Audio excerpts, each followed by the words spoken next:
Welcome back to the Miasma Chronicles. At the beginning of the last episode, I believed that I was going to come back here to complete this side quest, and I ended up getting sidetracked fighting a bunch of trees for some reason. So I got through that. I go through the next part of the story, and actually I did find my friend Baxter, and the state in which I found her was deeply disturbing. So I'm a little glad it's not on the stream. You can discover that on your own by picking up Miasma Chronicles.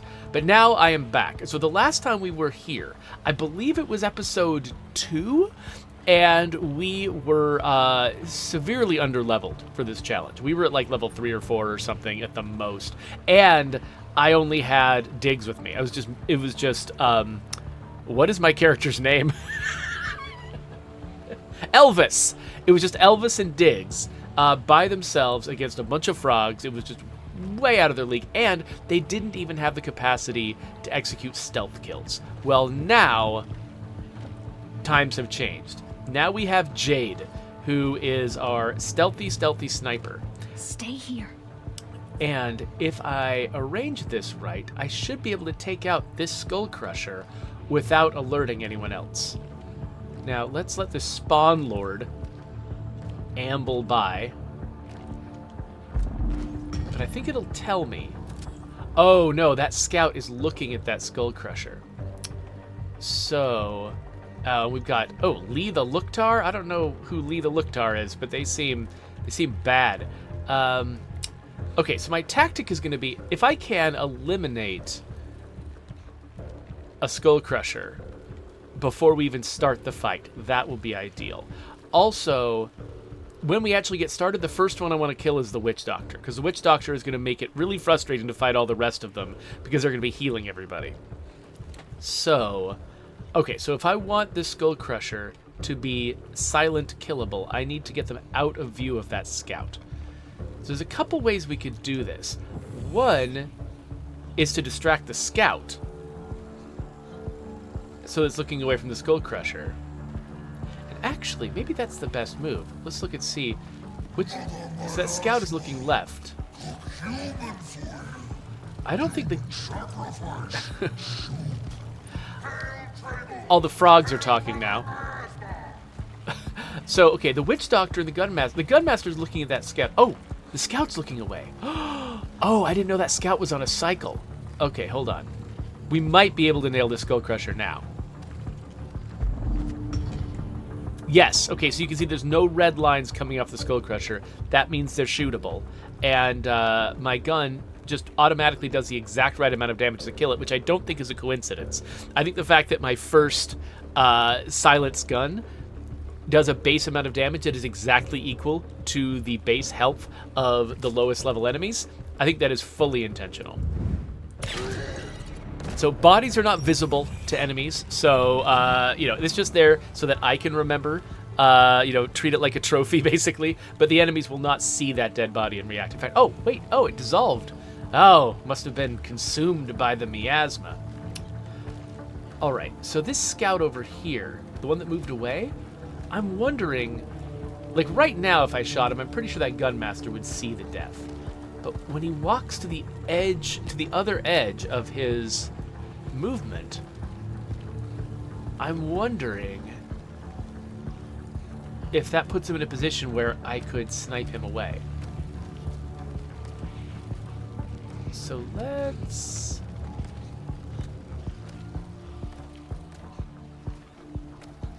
get right up here. Okay, so what happens? So if I shoot him, he will be seen by the Witch Doctor. Okay. Now, that doesn't mean I'm out of options. I could try to distract the Witch Doctor and then shoot him. But the other problem I've got is there's only a 35% chance that I'll take him out in one hit. I can raise that chance by using an attack that raises my my chance of criticals, but that's still only a 65% chance. It's still not amazing. And so I don't think it's worth it to me to use a consumable to set up a thing that's likely to fail either way. So I think I'm not going to try to do that. If he was just moving completely out of everyone's range, then I probably would make an attempt on him. But I'm not going to spend a consumable for something that is that questionable.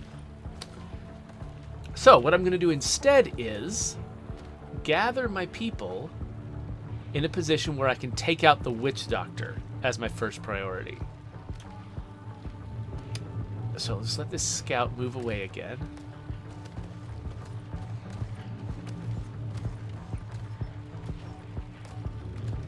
So let's put Elvis there. And let's get Diggs up here, closer to the enemy. Because Diggs can do some melee stuff that I want him to do. Though I'm wondering, would it be better for him to take out the... So here are my options. I might be able to take the Witch Doctor out between Jade and Elvis, which would leave Diggs free to tackle somebody and take them completely out of commission for a couple of turns. I could do that with the Gunmaster. I could also do that with the Spawn Lord. The Spawn Lord seems like he might be more valuable to do that with. So what that means is I'm going to move Diggs as far to the left as I can. And I'm going to wait until the Spawn Lord is close. Now, let me save my game here real quick in case I'm just totally misestimating something. And it's just going to be a giant disaster, though maybe that'll be fun for you. I don't know. Okay, so he's right there. Well, actually, let's wait just a little bit longer. Oh, no, he's leaving. So, okay, this is the time. So, let's start with Jade shooting the Witch Doctor. And let's use a more powerful ability than just a regular shot. So this is going to shoot him and also set him on fire. So let's try this. Okay, I didn't get a critical, but he is taking 30 damage per turn from fire. So it means I only need to take him down by 30 more. So let's have Elvis take the next shot. Should I get close or should I? Oh, that's right. So Elvis, his orange rage meter is full. I think that means that he's going to crit no matter what on whoever he shoots at. I'd forgotten about that. So now the question is, do I want to spend that on the Witch Doctor? Because he doesn't need to crit on the Witch Doctor to take him out. It'd be kind of a waste of a crit. Okay, maybe the Spawn Lord is not my top priority.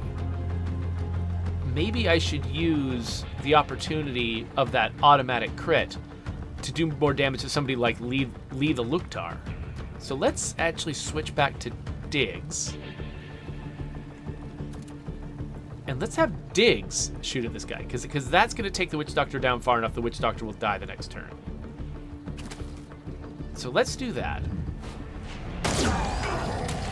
Okay, so now the Witch Doctor is on borrowed time. I'm just trying to make sure that I'm... So from right here, I can't hit Luktar. So maybe I need to advance.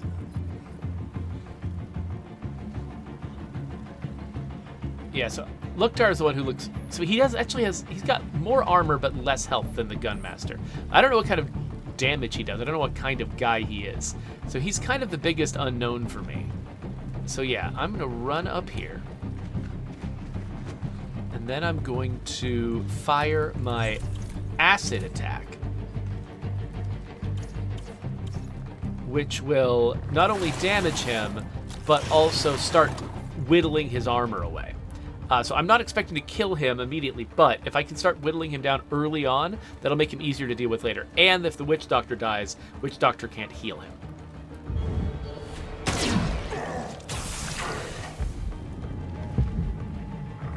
Okay, so now it's their turn, and I might be in trouble. Luckily, I've got full health. I just came from home. And I did learn, by the way, that yes, every time you return home to Sedentary, which is the town you come from, you do heal up completely. And so I've actually gotten into the habit now of fast traveling. Oh, that guy can knock you back. Yikes. I have gotten into the habit of fast traveling. That was quick. Wow. Fast traveling back home between big fights so that I can heal up. Which does save my consumables so that I can use them during fights like this. So, for instance, if I lose one of my guys in the very first round because he just tanked all the attacks, fine. I can use it. I can use a consumable to bring it back. Okay, so the Witch Doctor died, so none of these guys are healing. So we're gonna be whittling them down steadily. We've got a couple of Skull Crushers over there that I would love to destroy with something thrown. Let me see what my options are here. So if I've got a frag grenade, I can hit both of them or the Spawn Lord, but not both. But not all three. Unless I move the Spawn Lord, which is a thing I can do.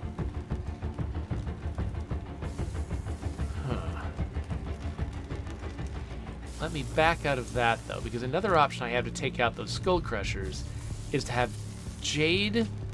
Oh, no, Jade doesn't have 2 bullets in her ice gun, so that's not going to work either. So what is the most damage that I can do to the enemy's ability to hurt me next turn? That's the main thing. So this guy's going to lose 30 to acid twice. And so in 2 turns, he's going to be down at 25. So I just damage him one more time. I'm probably good.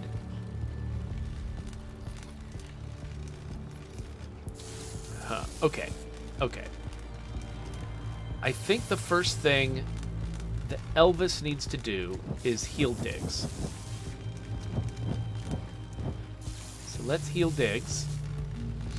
Because then Diggs can get up and take out one of the high damage enemies. So Diggs, you run up and tackle the Gunmaster.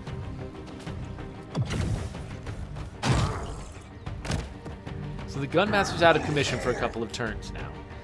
I feel like those Skull Crushers are important to take out, but the Spawn Lord can also respawn them again a couple of times.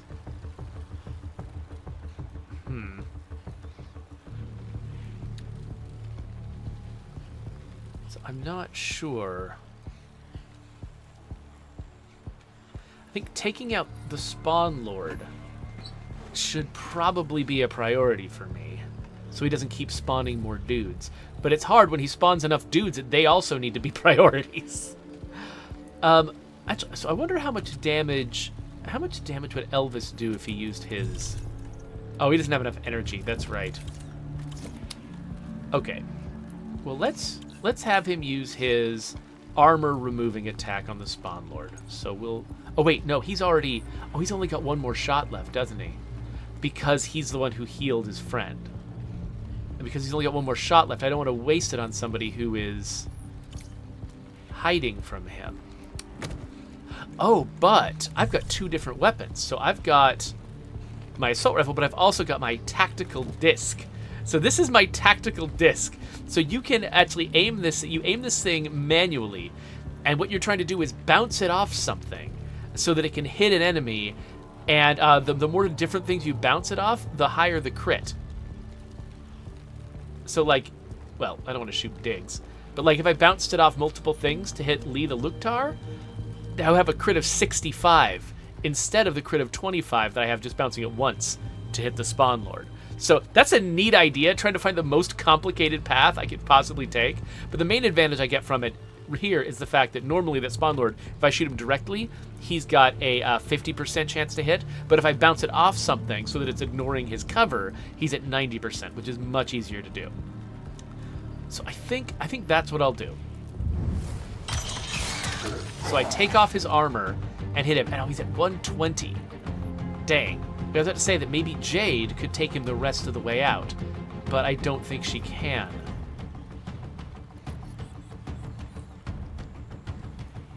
She can do a lot of damage to him, but not enough to remove him from the board. So what I think I might need to do instead is move her... No, wait. No, I didn't need to move her. I need to move her if I'm trying to get a good shot at the Spawn Lord. But what I was actually going to do is hit one of the Skull Crushers. Unfortunately, you can't undo your moves in this game. So I'm kind of stuck doing what I said I was going to do. So she could use her Ice Gun. Or she could use her DK Ranger, which won't kill it in one shot unless she crits. But then what if I use her special crit ability? That still only raises it to 35. So yeah, no, let's have her use the Ice Gun. Take this guy off the board, so at least he won't attack anybody. So this isn't the best planned... Ooh, AP restored. Okay, so her AP was restored, which means she can do one more thing. So she could just reload this gun, but she could also take a shot at somebody else with her second gun, which still has one bullet in it. So she could damage him, or she could take a shot at the Spawn Lord. Did I just use my special crit ability? I just did by accident. This is not the best planned turn in the world. Okay, well, I guess I'll take him out. By take him out, I mean just damage him once. But now he's in such a state that next turn I will be able to take him out, which is in plenty of time to keep him from spawning something else. Ooh, okay, so that guy moved to a position where he can shoot Elvis. And now Elvis is knocked out of cover. I knew that guy was going to attack, but luckily he's fairly weak. Okay, let me catch up with the chat a little bit. So, there's a poll going on, of course. Coalition is asking what type of sidekick you'd rather have in an apocalypse. He suggests a robot, a talking cat, a talking owl, or a talking drone. So what's the difference between a robot and a drone? A drone is a type of robot. When you think robot, if you're thinking of somebody huge like Diggs, I'd probably say no. I'd probably want a little talking robot. Somebody like BD1 is kind of what I'd go for. So maybe that counts as talking drone. I don't know. I'm going to vote talking drone. Crave Case in Hand asks, hey Jeff, how are you liking this one? I was intrigued when it was released, but I haven't pulled the trigger on it. So far, I've been having a great time with this. It doesn't have the sort of the procedurally generated longevity of a game like XCOM. It's all very planned out, but that's fine if that's what you're into. It definitely, they have a lot of fun with the world and the characters. Like they are messing around, but they're having a great time, and that makes me have a great time. Their characters are silly, absolutely silly, but not in a bad way. Okay, so here's Diggs. He can make a double move before attacking. And so I think I want to move him here, because that will let him shoot the Spawn Lord and or the Skull Crusher. And he could also, well, he can't reach Lee. I want somebody to reach Lee. Maybe that's going to be Jade. But anyway, if he goes over here, he's got an ability where if he moves, he picked up a collectible. That's nice. If he moves first, then his crit chance goes up. So I'm going to take a crack at taking out the Spawn Lord before he has a chance to spawn anyone new. Okay, did not manage to completely take him out, but Elvis could move up here and take him out and then intimidate the scout. And that also puts Elvis within striking distance of Lee the Luktar. I think that makes sense. I think so. He's very exposed here, but I think taking out the Spawn Lord before he has a chance to spawn anything is a good one. So he's out. And now, oh wait, so Jade needs to reload. So she can't take out Lee this turn either because she has to reload. That's fine. That's fine. What she'll do instead is attempt to take out the Skull. Oh, she just reloaded the wrong gun. I keep doing that in this game. Like, I really appreciate games where if you make a move, it's a turn-based game, and if you make a move that doesn't roll a die, or doesn't do something that where you could have a surprising outcome, where it has like a really predetermined outcome. That, if you undid it and redid it would be exactly the same. Actions like that, I love to be able to undo them in turn-based games, because so I can see like not allowing you to redo something, like for instance taking off into some fog of war, because once you've revealed an enemy or something like that, or revealed the lack of an enemy, then yeah, it's silly to let you undo that, keep that information in your head, but move forward as though you hadn't made that move. Not letting you undo that kind of thing makes perfect sense. But something like reloading the wrong gun, that feels like something that's like, if I reload, it's not like I discover any new information. It's not like undoing it leaves me with some extra information that I shouldn't have. It's just either I've reloaded the gun or I haven't. I love to be able to undo things like that, so that I can, if I just forgot that she was wielding the DK Ranger. I thought she had the ice gun, and so because I thought she had the ice gun, I reloaded thinking I was going to get the benefit of the ice gun. I would be able to take this guy out in one turn. But no, now if I want to shoot anybody, I have to shoot with the DK Ranger and do way less damage. There's only a 5% crit chance against this guy. So, what am I going to do instead? I think... You know what I'm going to do? I'm just going to sit here, let this guy hit me again, because he's not going to kill me by himself. I'm just going to reload both guns. She's just going to sit here reloading, and that's it. Dizzy. All right. Can't see straight. I guess that scout... I thought I would intimidate that scout into running away, but no. He was just like, oh, yes, we both have an advantage over each other. Let's use it. Haven't felt this low in a long Okay, time. so now Jade actually has her good weapons. So, how many enemies can she shoot from here? I think it might just be the one. So what I'm going to do is I'm going to move her to a position where she could shoot two different people. Because if she crits, she might get a chance to shoot again, and I want to make sure she can. So for instance, she's got a 25% chance to crit this guy with fire. And also the fire will finish him off if the first shot doesn't. So let's do that. Okay, if she had critted, she could have gone again. But she couldn't. That's fine. So Elvis is going to move up here and kill the big guy. Not that guy, not that guy, that guy. Better than dead. That's how you do it. And now Diggs wants to be not shot by the Gunmaster, so let's get under cover from him. In fact, yeah, let's get completely out of his sight. And then shoot the Skull Crusher. And again, 35% chance of a crit. Let's cross our fingers. Okay, not quite. So that guy gets to hit one of us one more time. And he might take somebody down, but we're getting real close.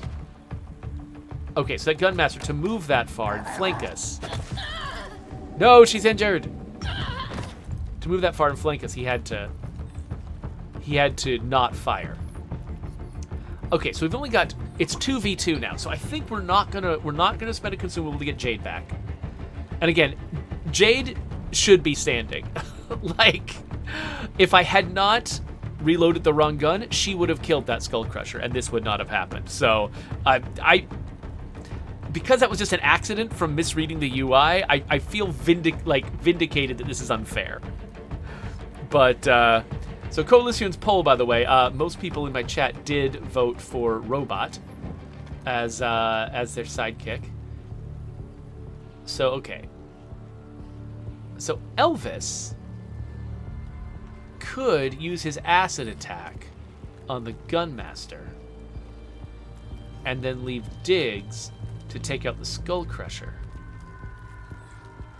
Then the Gunmaster will attack again. But if I have Diggs use his newly recharged tackle move to knock over the Gunmaster again, the Gunmaster won't attack next turn, And then Elvis, I'm going to get him close so he can still attack the Gunmaster, but Elvis is going to come over here and shoot the Skull Crusher. And that's that. All right, so... You, my friend, you're dynamite. Okay, and then the enemy doesn't get a turn. Oh, but I need to reload. Fine. Diggs, you do the honors, I guess.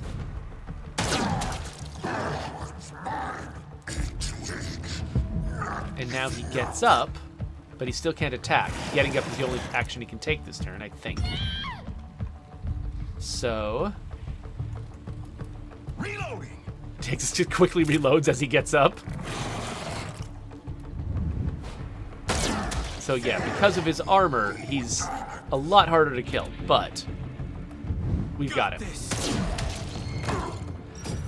There we go. Yeah, so this battle that was just completely out of reach to me a couple episodes ago, now my characters have leveled up enough and recruited enough that they can manage it. A napalm death can. Okay, that's a new consumable I haven't had before. Pick up some plastic. Pick up a super frag grenade. Does look pretty super. What's over here? This is worth something. Exo Hardener Alpha. Okay, so that is that's an upgrade that gives us armor. So let's have a look. So I've already got one of these on Elvis and one of these on Diggs. Because I keep putting Diggs in the line of fire, though, I think I'm going to put a second one on Diggs. So Diggs will now have 2 armor. So he'll be able to take a lot more damage in combat. I think that's the last of the pickups. So let's talk to Peggy Sue Vater. So her family, in episode 1 of this, her family was killed. They were sort of the inciting incident. And so we assumed that she was dead too, but now we've rescued her? Peggy Sue, Elvis, you okay? They hurt you? no. But my family, they... I know, Peggy, I know. Let's get you back to town. I know the way. I want you to stay here and do something for me. What do you want me to do? Kill every last one of these scum-sucking bastards. Okay, so we have completed that fight. That is one tough girl. Let's send these frogs back to hell. Hell yeah. And we got some experience out of the deal. Now, reading the chat... So, Crave Case in Hand thanked me for adding his name to State of Decay 2. No problem. It won't be until the next major update, whenever that is. We haven't announced that yet. So, hot fixes and stuff are not going to put updated names into the game. So, you're going to have to wait for a major update. Coalition says, I would love for games like this to have a replay where it shows you a video recap of battles as they happen. So actually, I had a pitch a long time ago for a tactical game that would be based entirely around that. It was going to be, the idea was that you would plan, it would be kind of like Frozen Synapse, where you plan your turn in advance, like you plan what each of your characters is going to do, not knowing what the enemy is going to do, and then it's executed at once. But I liked the idea of doing one where rather than like just watching it from like a top-down view, watching all the characters move around, I would have loved to have the game have some kind of process it uses to film what happens, and maybe even messing with time order a little bit, just to show you all of the action in a cinematic way, like having rules for how you shoot, somebody firing a gun, somebody falling, getting knocked down by it, making sure you don't break the 180-degree line, that sort of thing. I thought that could be really, really fun to figure out how to design. Really difficult, but really fun, and just have the whole game be about sort of creating this cinematic representation of the battle, and then at the very end, if you want to, you could replay the entire battle, every turn strung together in a single video, and then export it if you want to or something. I thought that could be really, really fun, but it would also take a lot of work. It's kind of a risky idea because there's no guarantee you'd actually figure out a good solution that makes it look right, and so it's something you'd have to experiment with a lot before really committing to it. Yeah. Investigate this. Edison. They're the ones that screwed up the planet. All right, so how long have we been doing? We've been doing this for about half an hour, so maybe that battle maybe that battle was just an episode in and of itself. I think it was. So yeah, this is the episode in which we went back and actually did that side mission that stymied us a little while ago. So let me see here. What have I missed anything else in the chat before we get out of here? So Raneth Cord says, how often do you think players in Super Hot rewatch the entire fight they just had? Every time? It's probably pretty... I certainly always wanted to rewatch the fight. Didn't they auto-replay the fight at the end? Like, I think you might not have even been able to avoid rewatching the fight at the end of a round of Super Hot. Cog says, why won't Undead Labs put you in charge of a turn-based State of Decay minigame? It's a crime. Because it would make... Coalition says money, and Cog says because it would make too much money. So, I think you could make a really good State of Decay turn-based tactical game. You absolutely could. Whether or not it would find an audience is something that, I think that if you put the time and money and effort into it to make it, of a tier with XCOM, I think it probably would find an audience. I can't prove that though because I can't look into the future, and so I think it would be difficult to sort of justify doing something like that. That's such a departure. But like you look at things like say Gears Tactics, like massively successful, at least in terms of its execution. I've got no idea. Like I feel like they kind of dumped that game without a lot of marketing, so I have no idea how it did on the marketplace. But certainly in terms of just being a great game. Huge kudos to that team. It is definitely possible to take a game that is more of like a third-person action game and create a tactics version of it that is interesting. And actually, a lot of the sort of recent XCOM stuff from War of the Chosen shows that fighting a bunch of zombies can be really fun. And I think I've actually played at least one mobile game that was like a turn-based zombie fighting game. So yeah, there's definitely a lot of room for that sort of thing. Anyway. Okay, well that was fun, but let's get out of here. If I play Miasma Chronicles on the stream again, I of course will put that right there. But for right now, I think we're going to move on to play another couple of games to sort of fill out my future schedule. And, yeah, the way I like to do.